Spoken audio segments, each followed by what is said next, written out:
Guys, today we got a special guest in the shop. It's Dave's 1986 Fiero. It's got an LNF engine with 20 pounds of boost, and we're going to get to know it well next. Toys for Life.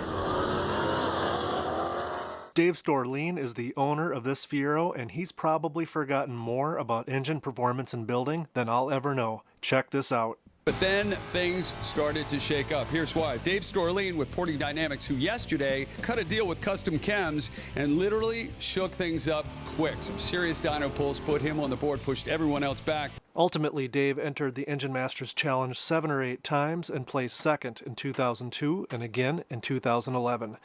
Now in a semi-retirement state, what is it that Dave likes about Fieros? Well, first of all, I love the mid-engine design.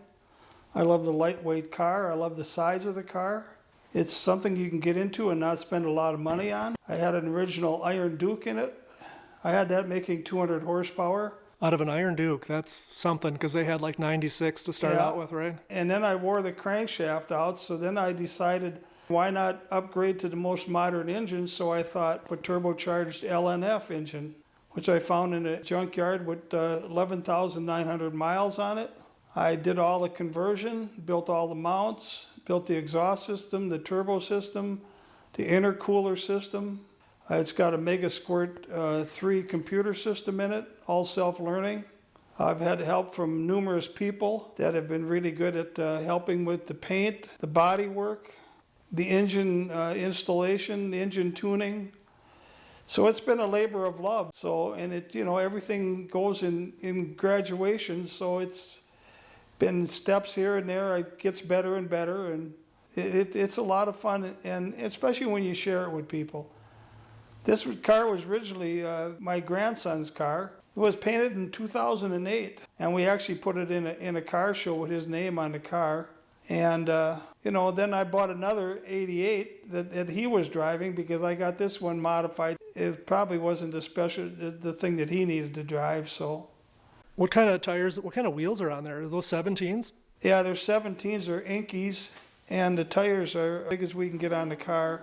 Well, they definitely fit the wheel wells quite nicely. Do you have any other suspension mods? This has got the lowering springs and the KYB shocks with the heavy-duty sway bars.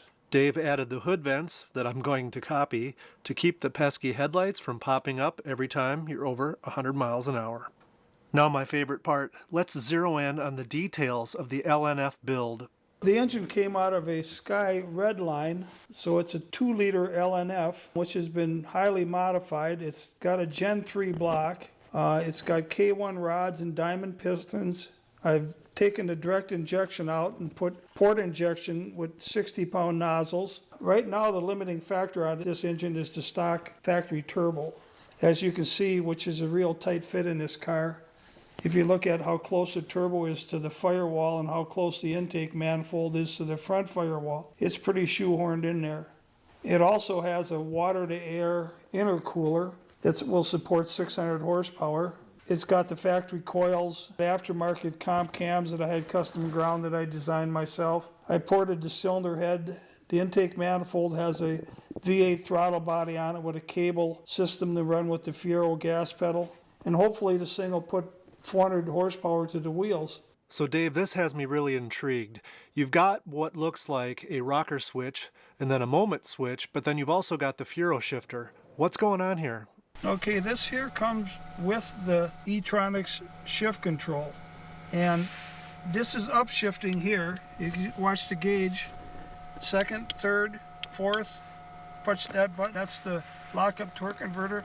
You rotate this little knob and you can change. You see it changes the line pressure. So right there, the line pressure is wide open. Now I want to shift down. So it's a paddle shifter. Yep. So it's up in the front, 1, 2, 3, 4. That is really cool. Down in the back. Wow, and that works pretty good? Oh, it works awesome. You still use this to put it in drive though? Yeah. Or? Yeah, you can drive, you just put it in low. Put it low and then you can paddle shift into second and third up Right. Here. Okay. That's cool. Well, let's go for a drive.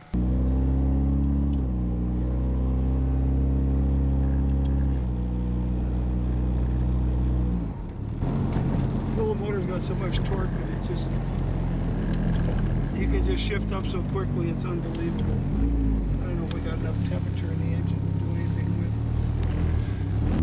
What temperature do you like this to run at?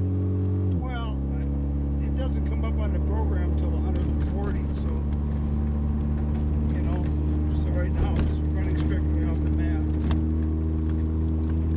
Is yours right stiff like this? A little softer, I think. Yeah. But I got a lot more weight, you know, to... No, that's true, yeah.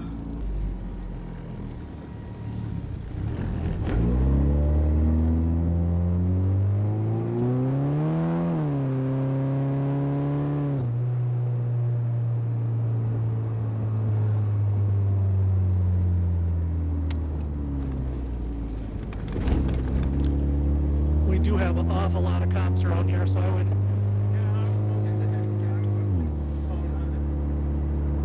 There's a spot up here we can get on it a little bit, but I'd hate to see it get a ticket.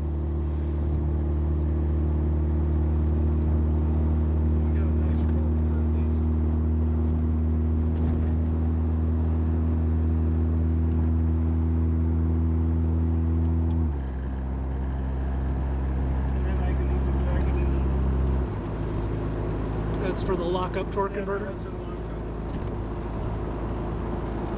It's kind of nice to have control. You kind of do with the regular one if you hit the brake pedal, but this way you've got you can demand what you want. Right. And I can push the button to take it out, or you know. I suppose when you first get it, you probably forget a little bit, and then there's a comp right there. Yeah, you can get kind of screwed up, you know. Mm-hmm. But even with the balance shafts out, it runs. You know, I mean, we're lugging the hell out of the motor right now. You know? Take it out and see it. It's pretty smooth without the balance shafts in it. You would hardly ever notice they're gone. So the transmission, is it a stock rebuild or is it an aftermarket rebuild? No, the transmission's never been rebuilt. It came out of an HHR SS, and I put it in, and I just let it run. This is probably about the only spot if you wanted to get on it at all you could.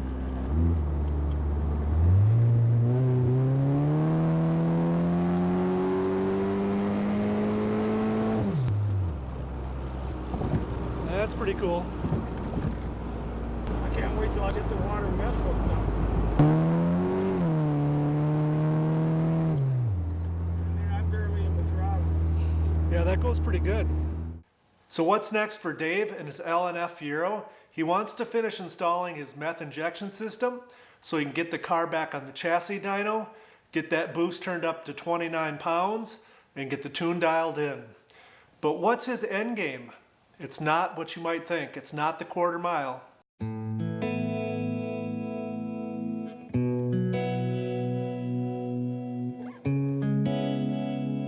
The object here is we want to take this thing to Bonneville and see how fast it'll go in 5 miles. That's the aim. I'd like to see it go 200 miles an hour.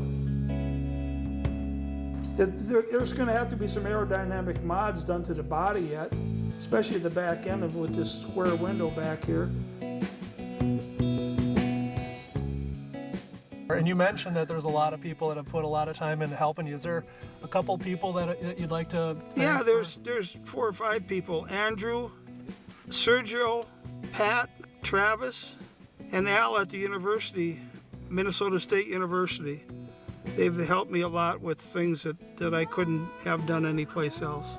And that's just awesome. From talking to you today, I can tell, you know, part of it's the car and the engineering and the horsepower, but the other part is the interaction with people. And even talking to you today, it's just been so much fun chatting about all these different things. So I appreciate it very much, and hopefully this video does justice to your car and what you've done with it. Guys, I had an absolute blast hanging out with Dave this afternoon. If you enjoyed the video half as much as I enjoyed making it, please hit that share, like, and subscribe below. And as always, thanks for watching.